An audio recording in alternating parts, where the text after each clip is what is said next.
Hi everyone, today we will be discussing trauma. Now, before we start, please note I'm not a professional, specialized service individual, or even a doctor.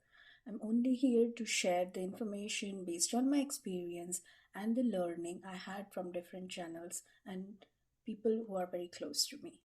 Throughout the video, you will notice that I'm calling the individual who's going through a trauma or has gone through a trauma as a survivor.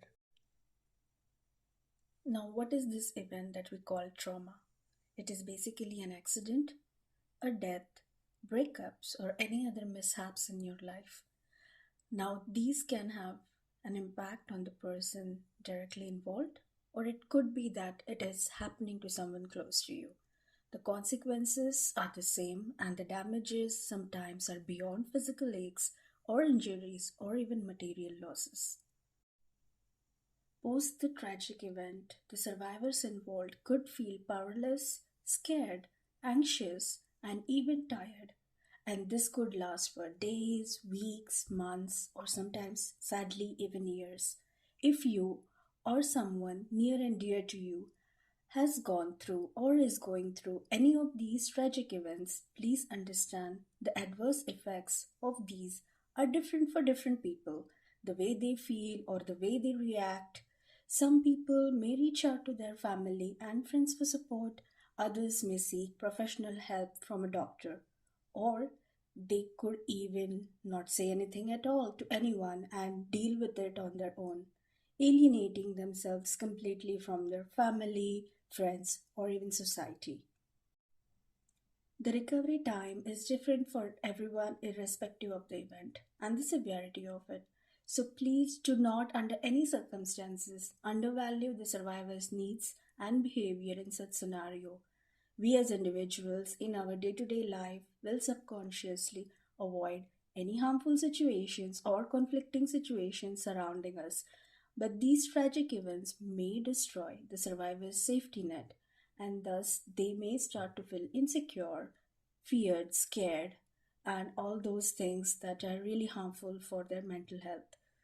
And once this safety net and assurance is suddenly taken away from them, it may leave behind certain psychological wounds, thus leaving the individual fearful, powerless, threatened, difficult to accept the reality or disbelief over the situation, like, how could this happen to me? And why did this happen to me? Or you could ask yourself, why me? They may also constantly replay the events in their head, overthinking it, thinking about it, how did this happen, and so on. Some may even have nightmares, sleepless nights, or the opposite is also possible, that some of you may not be able to, get up from bed. I know a friend of mine who was going through a divorce have developed an aversion to mobile phones, which included telephone ringing. She used to get really mad, irritated, or agitated even at times whenever she saw an incoming call. She stopped having people over because she started to feel anxious in big crowds. So, going out for a festival or a large, let's say, a park or something where you will find a lot of people, there will be crowd and so on, was a strict no-no for her. Then there was another colleague of mine that after his breakup, he had really serious issues concentrating at the workplace. He became very impatient and irritable towards his other co-workers.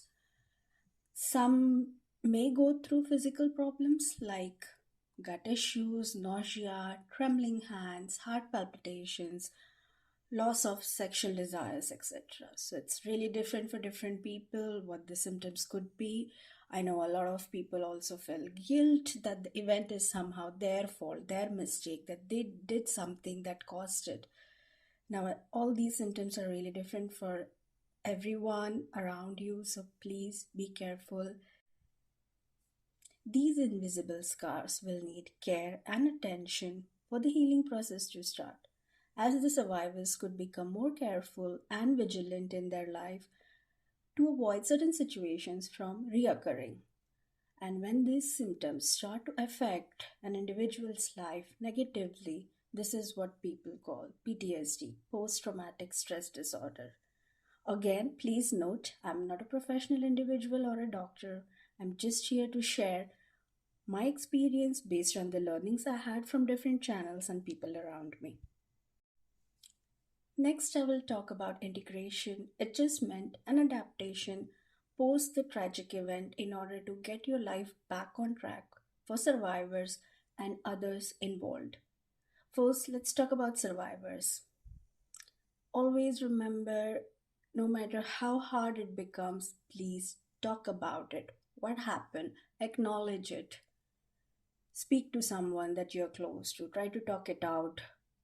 Never, never, under any circumstances, avoid the situation. Neglect it. Be in denial. Talking always helps. And it is totally okay that sometimes it may take time to reintegrate yourself in the society and the mountain of the effort that it may need.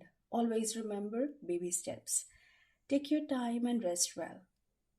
Also, be open to receive help or ask for it based on your comfort level, and do not feel ashamed.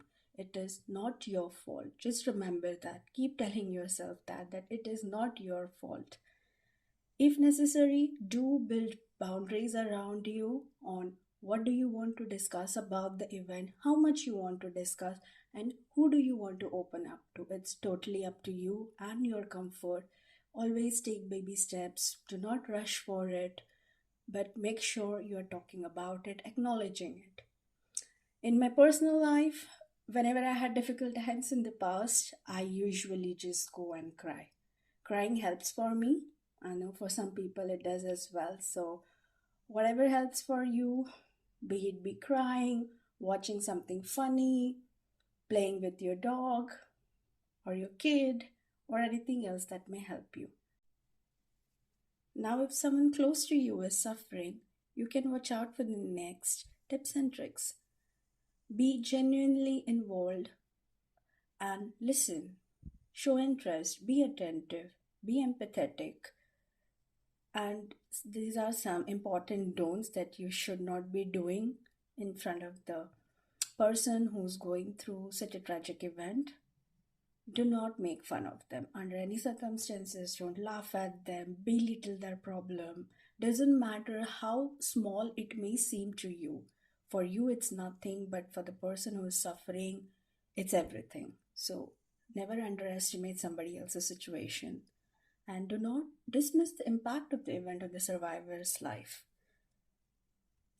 Do not blame the survivor under any circumstances again. Please, they're already going through a lot and you don't want to go there and say, no, but that's your fault. That's why this is happening to you. Do not do that. And please follow up and keep a tab on them and ask how they are doing. Also, respect their boundaries if they say they do not want to talk to. They may want to talk to you for 3 days straight, but suddenly they go silent and won't talk to you for a week. Please know they may need some space to cope with their feelings. Hence, please respect boundaries. I cannot say this enough. I have a friend who's really a kind and a helpful person, and whenever I'm going through difficult times in my life, I do share the details with her.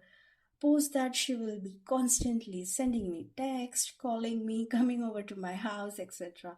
Now, I love my friend, but sometimes I just need this space to regroup my thoughts.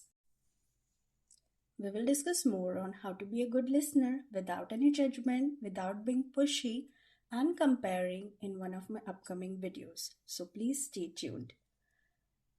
Now, these were my 2 cents on trauma. Please let me know in the comment section your feedback, and if you have any additional information which may help the listeners, please feel free and mention in the comment section. That's all for today. Thank you everyone for listening. Please like, comment, share, and subscribe to my channel. Bye.